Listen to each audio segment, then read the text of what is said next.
A maioria das pessoas vê os Andes como uma parede distante de rocha e neve, um cenário congelado na borda de um mapa, uma linha de picos vazios e silenciosos. Mas os Andes não são apenas um horizonte, são uma espinha dorsal.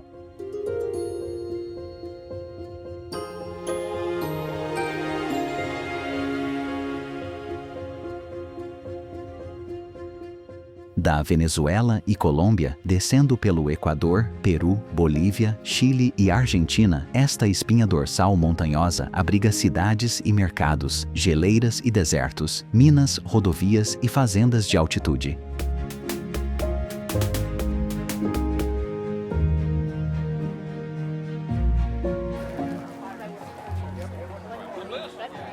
Ele armazena água e gelo, traça rios em direção à Amazônia e ao Pacífico, e carrega histórias de impérios, rebeliões e fé silenciosa.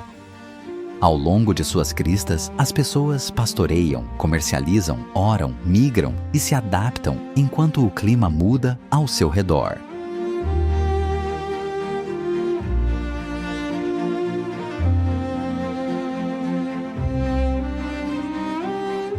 Este filme segue essa espinha dorsal desde as florestas tropicais nubladas e teleféricos acima de Mérida e Bogotá, passando pelos vulcões do Equador, o legado de Pedra de Cusco e Machu Picchu, o sal de Uyuni e a luz seca do Atacama, até o gelo varrido pelo vento da Patagônia.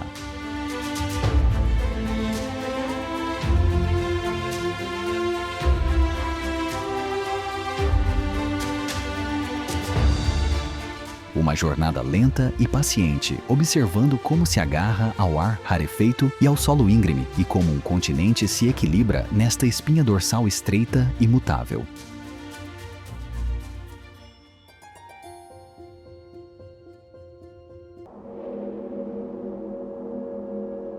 Mérida, uma acolhedora cidade andina, onde as mangas de camisa e a neve dividem o mesmo horizonte. Um teleférico transporta a vida diária para as alturas, elevando-se dos telhados de cerâmica em direção a um mundo mais gelado.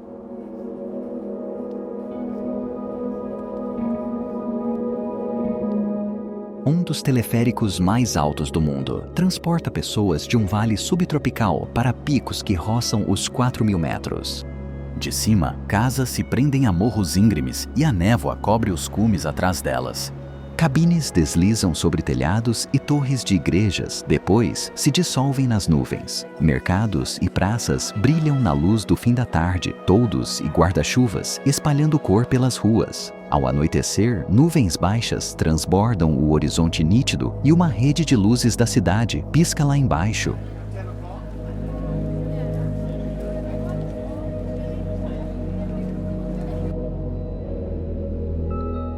Nas estações, passageiros e estudantes embarcam como se fosse um ônibus comum, levando livros escolares, sacolas de compras e conversas tranquilas para o ar rarefeito. Abaixo deles, vendedores fritam lanches, crianças se esgueiram pela multidão e o tráfego se esforça em curvas apertadas sob o olhar das colinas.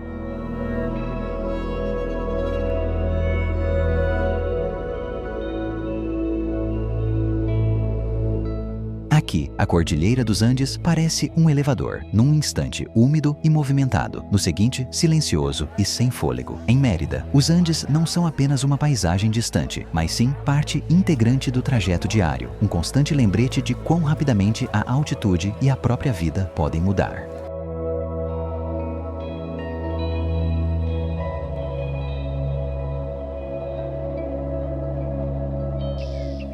À medida que este primeiro teleférico sobe as nuvens, a viagem segue para o sul ao longo da cordilheira em direção a uma cidade muito maior, situada em seu próprio planalto andino elevado, Bogotá.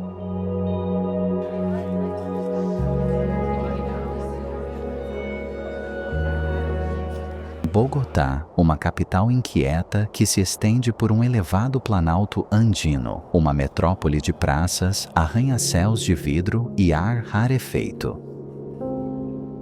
Entre as capitais mais elevadas do mundo, ela repousa a mais de 2 quilômetros acima do nível do mar, onde as manhãs são frescas mesmo com sol forte. Montanhas se elevam como um muro verde escuro atrás do horizonte e um funicular e teleférico sobem ao Santuário de Monserrate, no alto de tudo.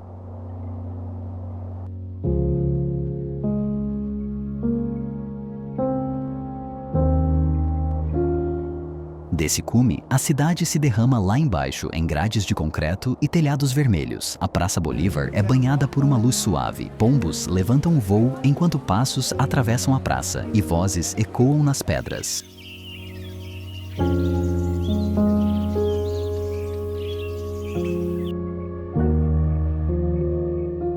Ao cair da noite, faróis serpenteiam por avenidas e viadutos. Janelas se iluminam em bairros empilhados e Bogotá brilha sob um manto baixo e mutável de nuvens.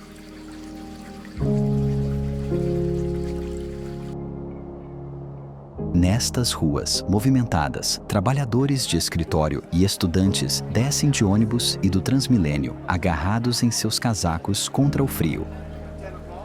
Peregrinos e visitantes pegam os teleféricos ou sobem a pé em direção ao majestoso Montserrat, acendendo velas devotamente em pequenas capelas antes de regressar ao burburinho vibrante da cidade lá embaixo. Nos bairros mais antigos e históricos, artistas de rua talentosos cobrem as paredes com coloridos murais expressivos, enquanto polícia, vendedores e artistas de rua dividem as calçadas, cada um negociando um canto e seu som.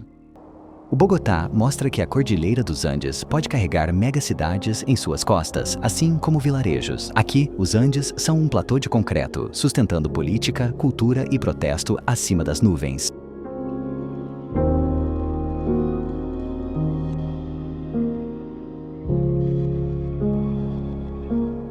Deixando este planalto alto e lotado, a jornada volta ao verde em direção a encostas andinas mais suaves de névoa, palmeiras de cera e café nos vales de Cocora e do Triângulo do Café.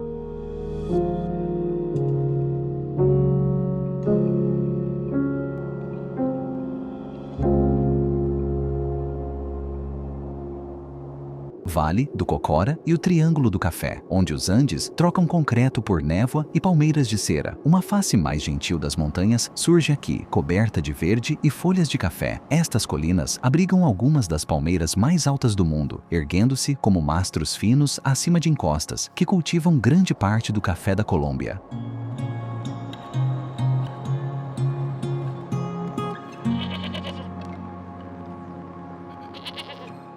De cima, a terra parece acolchoada, lotes de café costurados entre pastagens e bolsões de floresta nublada. A névoa paira sobre o vale, revelando e escondendo as longas silhuetas das palmeiras. Caminhantes seguem trilhas enlameadas, escorregando entre raízes e pedras. Com o avançar da manhã, a neblina se dissipa, revelando cumes verdes, gado pastando e cidades próximas com ruas ladeadas por portas pintadas e varandas.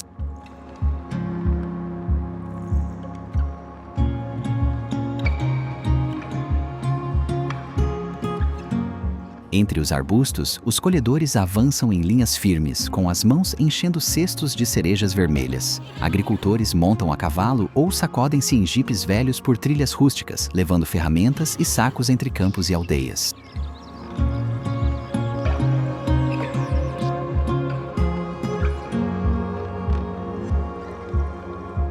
Nos mirantes, visitantes se encostam em cercas, ofegantes, olhando as colinas envoltas em nuvens. Em cafés, moedores zumbem e chaleiras fumegam, transformando a colheita local em xícaras que talvez nunca saiam do vale. Essas encostas perfumadas mostram os Andes como um motor silencioso, transformando névoa, solo e trabalho em algo familiar nas cozinhas do mundo.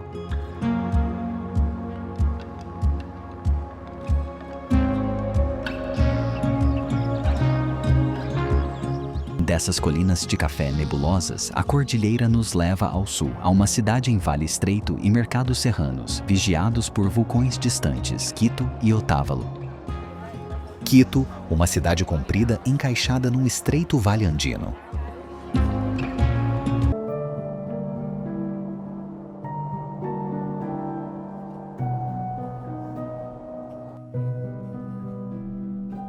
Quase no Equador, mas muitas vezes envolta em nuvens frias de montanha, ela se destaca como uma das capitais mais altas do mundo. Não muito longe, Otávalo reúne cor e som em um movimentado mercado indígena.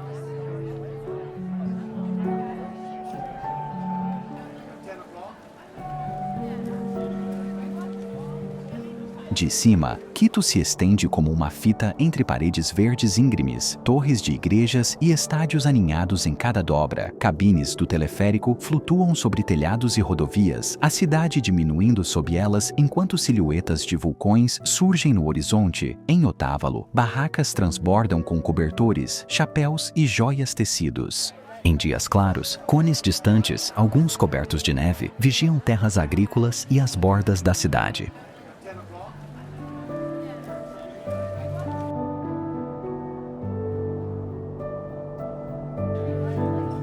Vendedores indígenas organizam têxteis e artesanato cujos motivos contam histórias mais antigas que a República. Famílias locais e viajantes percorrem as fileiras, pechinchando, parando para fotos, ouvindo músicos de rua ecoarem pelas praças. De volta a Quito, passageiros fazem fila para ônibus nas calçadas, movendo-se por um vale que serviu como corredor comercial por séculos.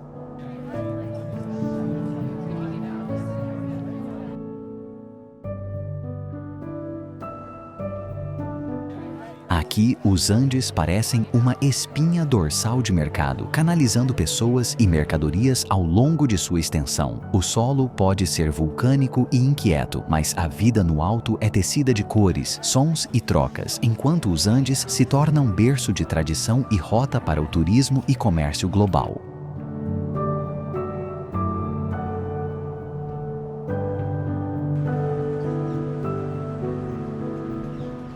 Além desses mercados e ruas do vale, a estrada sobe para pastagens abertas e uma fileira de vulcões, Cotopaxi e a Avenida dos Vulcões.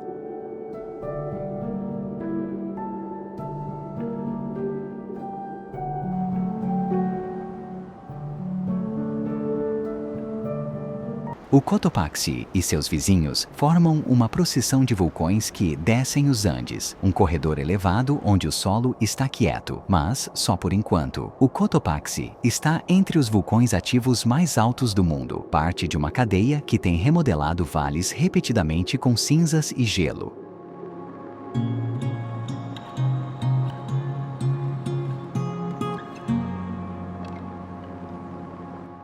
Com tempo limpo, seu cone branco eleva-se dos páramos dourados sob um céu azul intenso.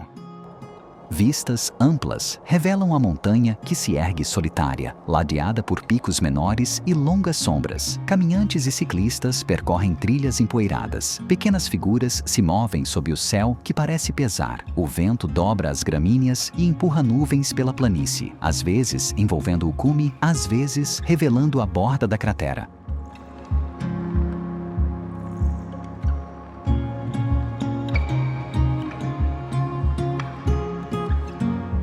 Famílias e grupos saem dos veículos, fechando os casacos antes de caminhar em direção aos mirantes. Guardas florestais explicam trilhas e regras de segurança, apontando para placas que marcam erupções passadas. Guias levam pequenos grupos mais alto, misturando conselhos práticos com histórias de lendas e ascensões falhas. Refúgios simples oferecem bebidas quentes e uma pausa no ar rarefeito e inquieto.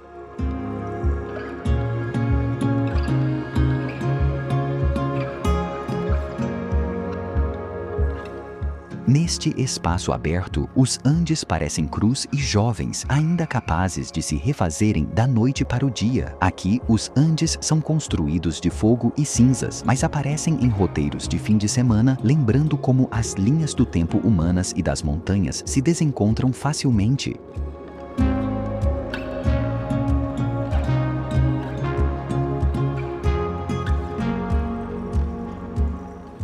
Ao sul da cordilheira, o fogo dá lugar ao gelo, onde a crista se eleva novamente como as afiadas cristas brancas da Cordilheira Branca acima de Huaraz.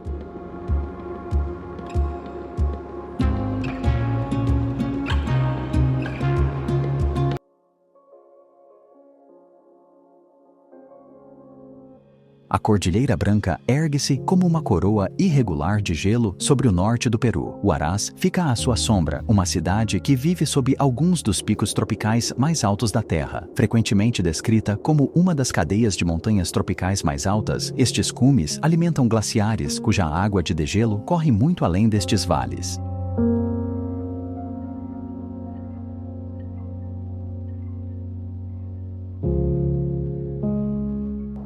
Ao amanhecer, picos nevados se tingem de rosa e ouro, enquanto nuvens flutuam entre eles. Lagos turquesa, como a Laguna 69, permanecem imóveis em bacias elevadas, suas superfícies quebradas apenas pelas ondulações do vento.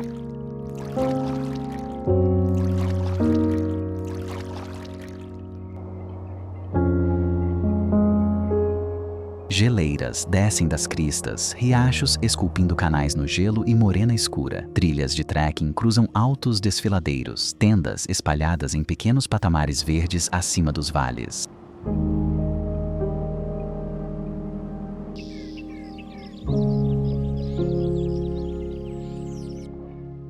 Trilheiros avançam devagar pelos cumes, mochilas sobem e descem a cada passo. Guias locais levam mulas carregadas, andando facilmente no ar rarefeito. Alpinistas com corda percorrem o gelo com fendas, passos cuidadosos e medidos. Em Huaraz, os moradores trabalham em lojas e mercados. As montanhas fixas no horizonte, lembretes de avalanches e inundações.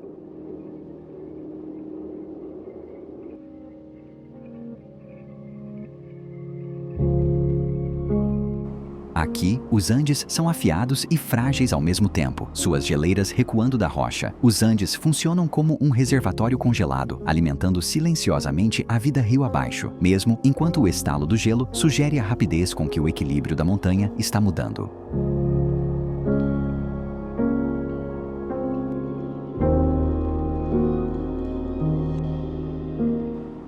Mais ao sul, a água que desce dessas alturas flui para vales de pedra e história, onde Cusco e Machu Picchu se aninham à beira das nuvens.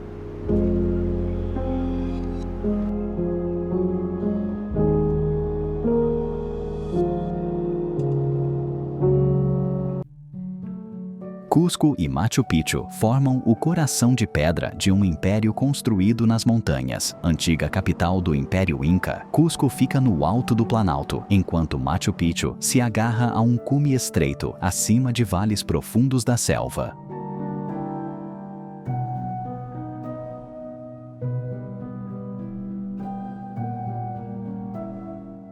De cima, os telhados de Cusco e praças preenchem uma bacia de colinas, igrejas e becos serpenteando por suas encostas. Vale abaixo, terraços descem em direção ao rio, capturando a luz baixa na pedra e na terra.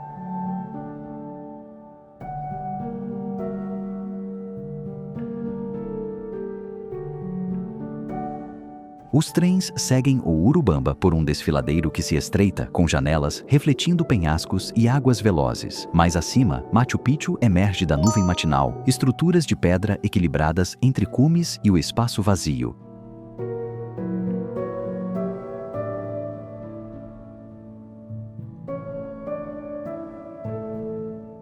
Nos mercados de Cusco, vendedores e artesãos vendem têxteis e esculturas cujos padrões ecoam desenhos incas. Agricultores no Vale Sagrado trabalham em campos em terraços como seus ancestrais faziam, guiando animais ou máquinas por estreitas saliências.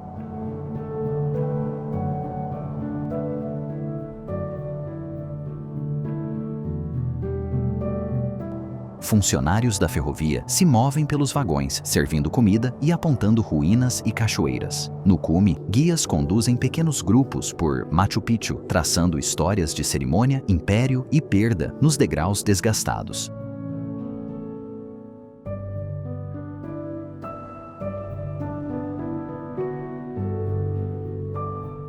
Este trecho dos Andes mostra como uma civilização aprendeu a ler em costas íngremes e a construir nelas. Aqui, os Andes se tornam uma biblioteca de pedra, terraços e muros, guardando histórias que outrora protegeram um império e agora atraem viajantes de muitos continentes.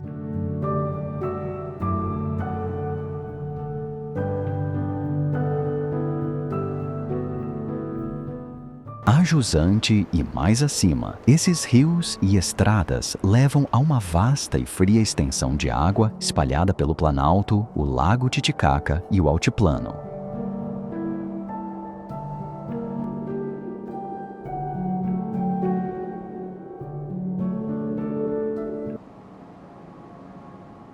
O Lago Titicaca se estende como um vasto lençol de água pela alta planície andina. Um lago no céu, ele repousa sobre o altiplano, a mais de 3.000 metros acima do nível do mar. É um dos lagos navegáveis mais elevados da Terra.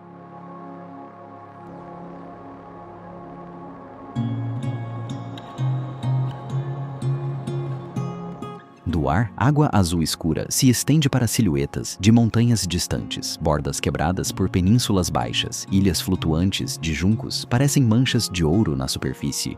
Caminhos e cabanas claramente desenhados vistos de cima. Barcos deslizam lentamente por águas frias ao amanhecer, deixando um rastro pálido se espalhar atrás deles. Ao redor do lago, campos, casas espalhadas e o brilho da água se estendem sob um céu aberto.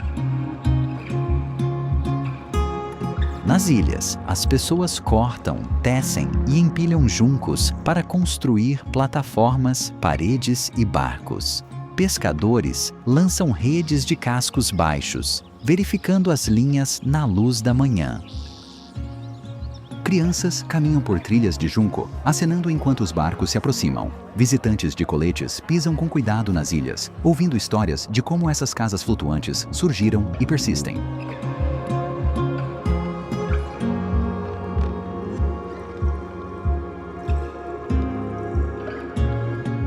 Neste altiplano, os Andes deixam de ser pontiagudos e se alargam, dando lugar a um lago que parece um espelho para o céu. A vida aqui é uma negociação com a distância, o frio e a escassez, mas também com a comunidade e a água compartilhada. A espinha dorsal da América do Sul, normalmente de rocha e gelo, suaviza-se numa superfície onde casas flutuam e fronteiras se confundem.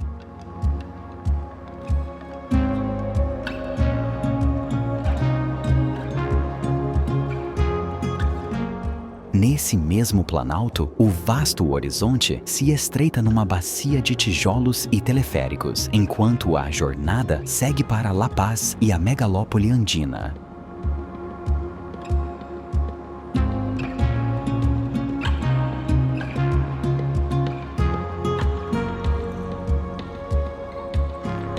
La Paz e El Alto formam uma cidade gêmea que se derrama em uma vasta cratera andina, uma metrópole costurada por ruas íngremes e cabos no céu. Uma das sedes de governo mais altas do mundo repousa aqui, cercada por distritos que sobem para o ar rarefeito e conectada por uma rede de teleféricos urbanos.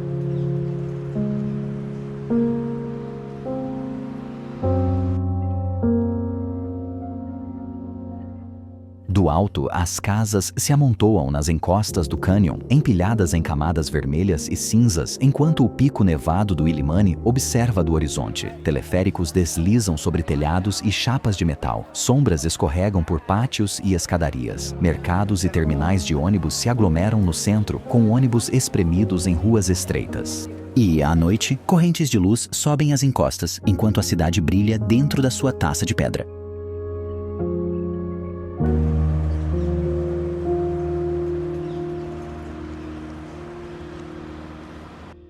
Dentro das cabines, passageiros ficam em silêncio ou conversam baixinho, olhando para as ruas por onde costumam andar, suspensos por um momento entre o trabalho, a casa e o céu. Nos mercados, vendedores vendem frutas, roupas e ferramentas, enquanto crianças chutam uma bola em pequenos campos de concreto.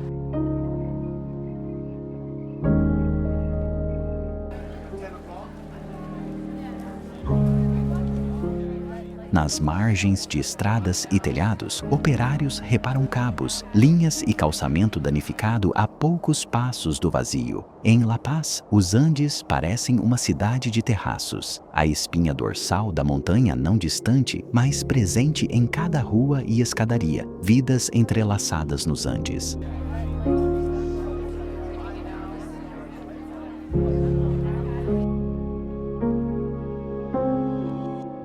Para o sul, atravessando a vasta extensão do altiplano, as luzes brilhantes das cidades gradualmente cedem lugar a uma narrativa muito mais árdua e implacável. Uma história forjada na prata e no sal, que se desenrola nas terras de Potosí e Uyuni. Potosí e Uyuni.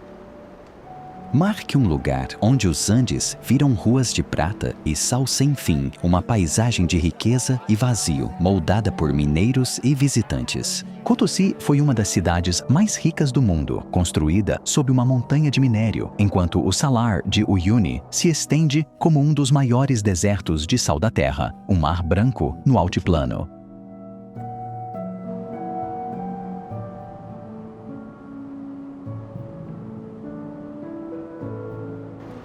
Em Potosí, ruas coloniais e torres de igrejas sobem ao Cerro Rico, a montanha que paira sobre os telhados. Caminhões e trabalhadores movem-se na sua base, passando por entradas de minas escavadas na rocha.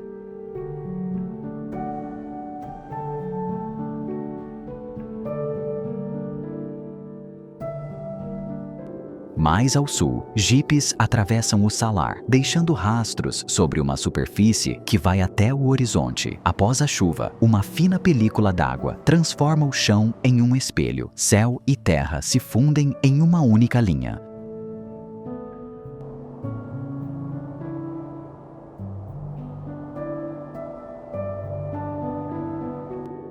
Mineiros preparam o equipamento e caminham para portais escuros, rostos marcados pela poeira. Na cidade abaixo, mercados se enchem de comida e ferramentas. A vida continua sob a sombra de veias esgotadas. No salar, motoristas instruem grupos e visitantes posam para fotos no chão brilhante. Aqui, a espinha dorsal da América do Sul foi minerada e levada por séculos, mas o sal e a pedra ainda contam histórias de exaustão e persistência, enquanto as pessoas seguem vivendo, guiando, dirigindo e vendendo memórias desta paisagem drenada.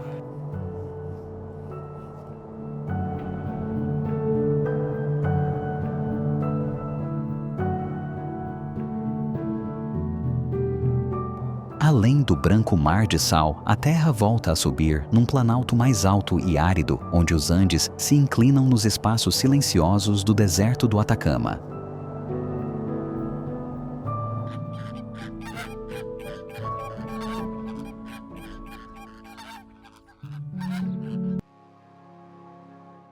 O Atacama é onde os Andes se inclinam para um dos desertos mais secos da Terra, um planalto alto de rocha e estrelas. Partes deste deserto não viram chuva na história registrada, tornando esta borda da cordilheira um dos lugares mais áridos do planeta.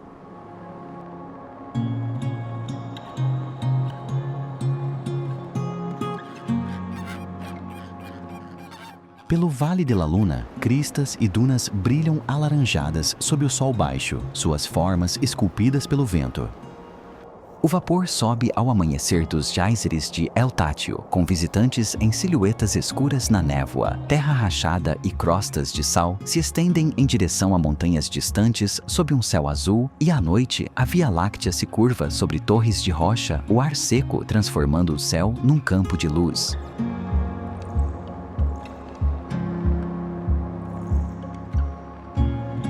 Grupos de turistas caminham em fila indiana por cristas estreitas, parando à medida que o sol se põe e o deserto esfria. Motoristas guiam veículos 4x4 por trilhas empoeiradas, deixando nuvens de poeira para trás. Nas ruas de adobe de São Pedro, moradores vendem lanches, artesanato e passeios em pátios sombrios, enquanto em observatórios, visitantes inclinam telescópios para o escuro.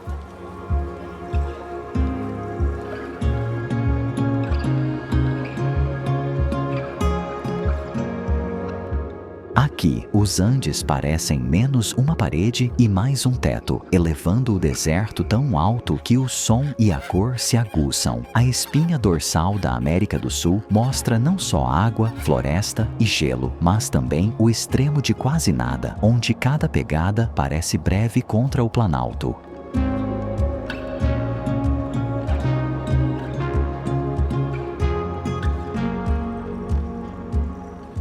A sul e a leste deste teto seco, a cordilheira volta a nevar sobre vinhedos e rodovias à sombra do Aconcagua.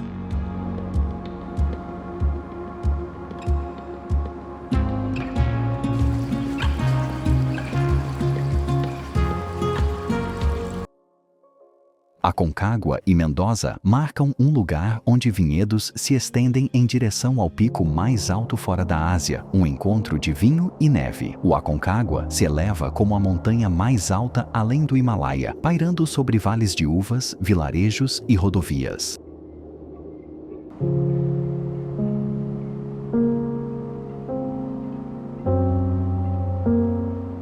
Do ar, sua massa imensa preenche o quadro, cumes e geleiras erguendo-se acima de colinas marrons. Longas fileiras de vinhas se estendem por terra seca, linhas verdes guiando o olhar em direção a cumes distantes. Estradas de montanha serpenteiam por desfiladeiros, caminhões subindo lentamente, entrando em túneis e parando em postos de fronteira. Pequenas aldeias e quintas ficam onde os campos encontram a rocha, fumo a sair das chaminés em dias frios.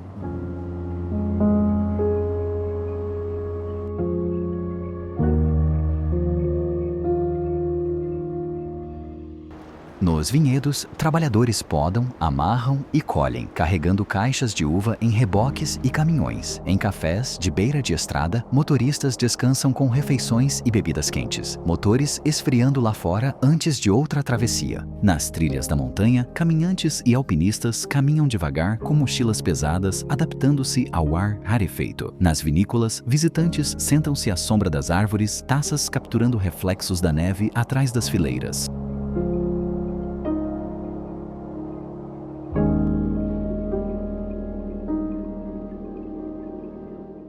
Este trecho dos Andes mostra que a cordilheira pode ser generosa, alimentando a agricultura e o comércio, em vez de só impedir o movimento. A neve nos cumes torna-se irrigação nos vales, ligando a alta altitude às mesas do dia a dia, pois as montanhas são obstáculo e ponte nos Andes.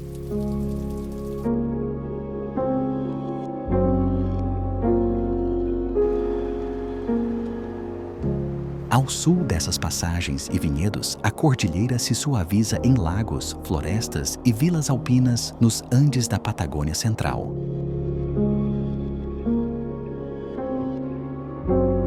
As regiões dos lagos da Patagônia, tanto no Chile quanto na Argentina, é onde a Cordilheira dos Andes troca a poeira pela chuva e pelas florestas, uma vasta área de água e vulcões espelhados em tons de azul. Bacias glaciais profundas e cones ativos moldam esta paisagem formada por gelo e fogo, mas vendida como um parque de montanha suave.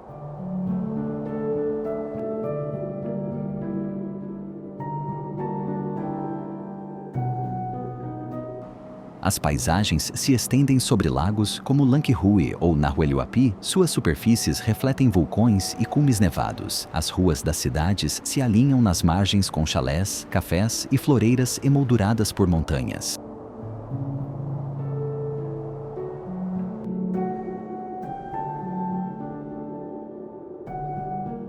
Barcos e caiaques se movem lentamente pela água. Rastros traçam linhas pálidas atrás.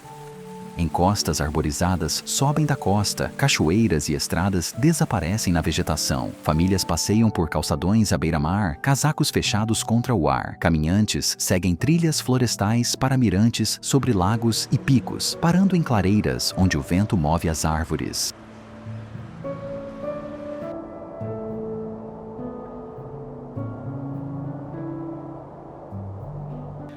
Proprietários de cafés e garçons servem café e doces a moradores e viajantes, com mesas viradas para a água. Guias conduzem pescarias e passeios de barco, explicando como geleiras esculpiram esses vales e deixaram esses lagos.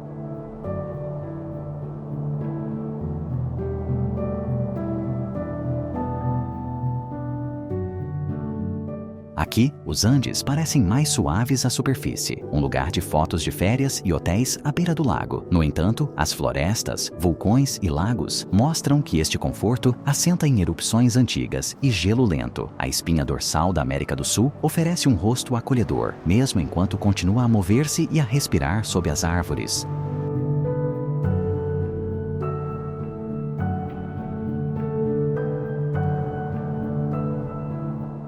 Além destas florestas e lagos, as montanhas se dividem em torres mais afiadas e gelo mais extenso na extremidade sul distante, Torres del Paine e Perito Moreno.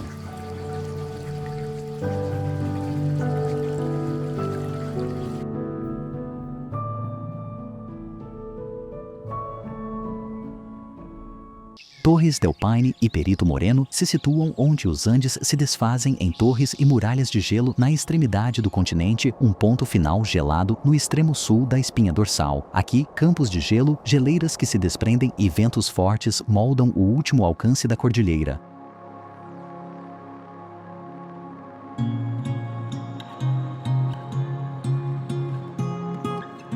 Agulhas de granito se erguem sobre lagos turquesa e campos pálidos, nuvens correndo por seus cumes irregulares. Geleiras escorrem do gelo, rachadas e azuis. A parede do Perito Moreno paira sobre barcos e plataformas de observação. Caminhantes avançam por cristas expostas, inclinando-se contra rajadas, enquanto o tempo muda de sol para chuva.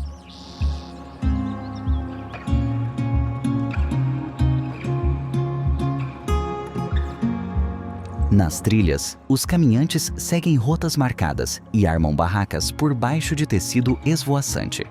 Barcos turísticos se aproximam da face da geleira, passageiros erguendo câmeras enquanto blocos de gelo se desprendem e caem na água. Guardas do parque explicam caminhos, riscos e mudanças no gelo, enquanto trabalhadores em pousadas e pequenas cidades convivem com esses extremos muito depois que os visitantes partem.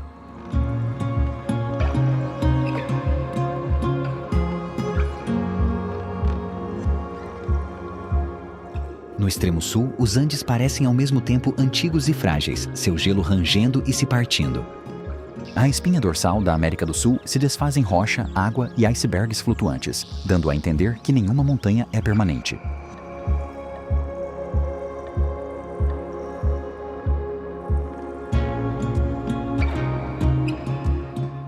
Após uma jornada a esta borda congelada, a cordilheira parece menos uma única linha de picos e mais uma longa conversa entre a terra e o céu. Para além deste ponto, a jornada prossegue na memória à medida que as inúmeras feições dos Andes se entrelaçam numa única e longa espinha dorsal por todo o continente.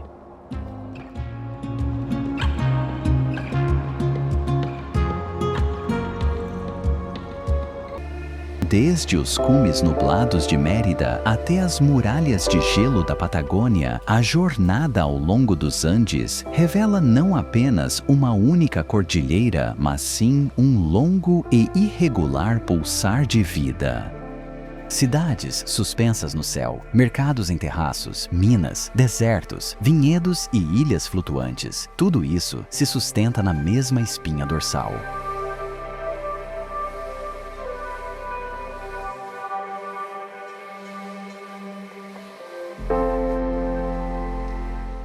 Aqui, a sobrevivência e a fé se encontram ao lado da extração e do comércio. A memória reside na pedra e na canção. A água se acumula nas geleiras antes de deslizar suavemente montanha abaixo. As montanhas carregam estradas e fronteiras, mas também carregam esperanças, partidas e returns.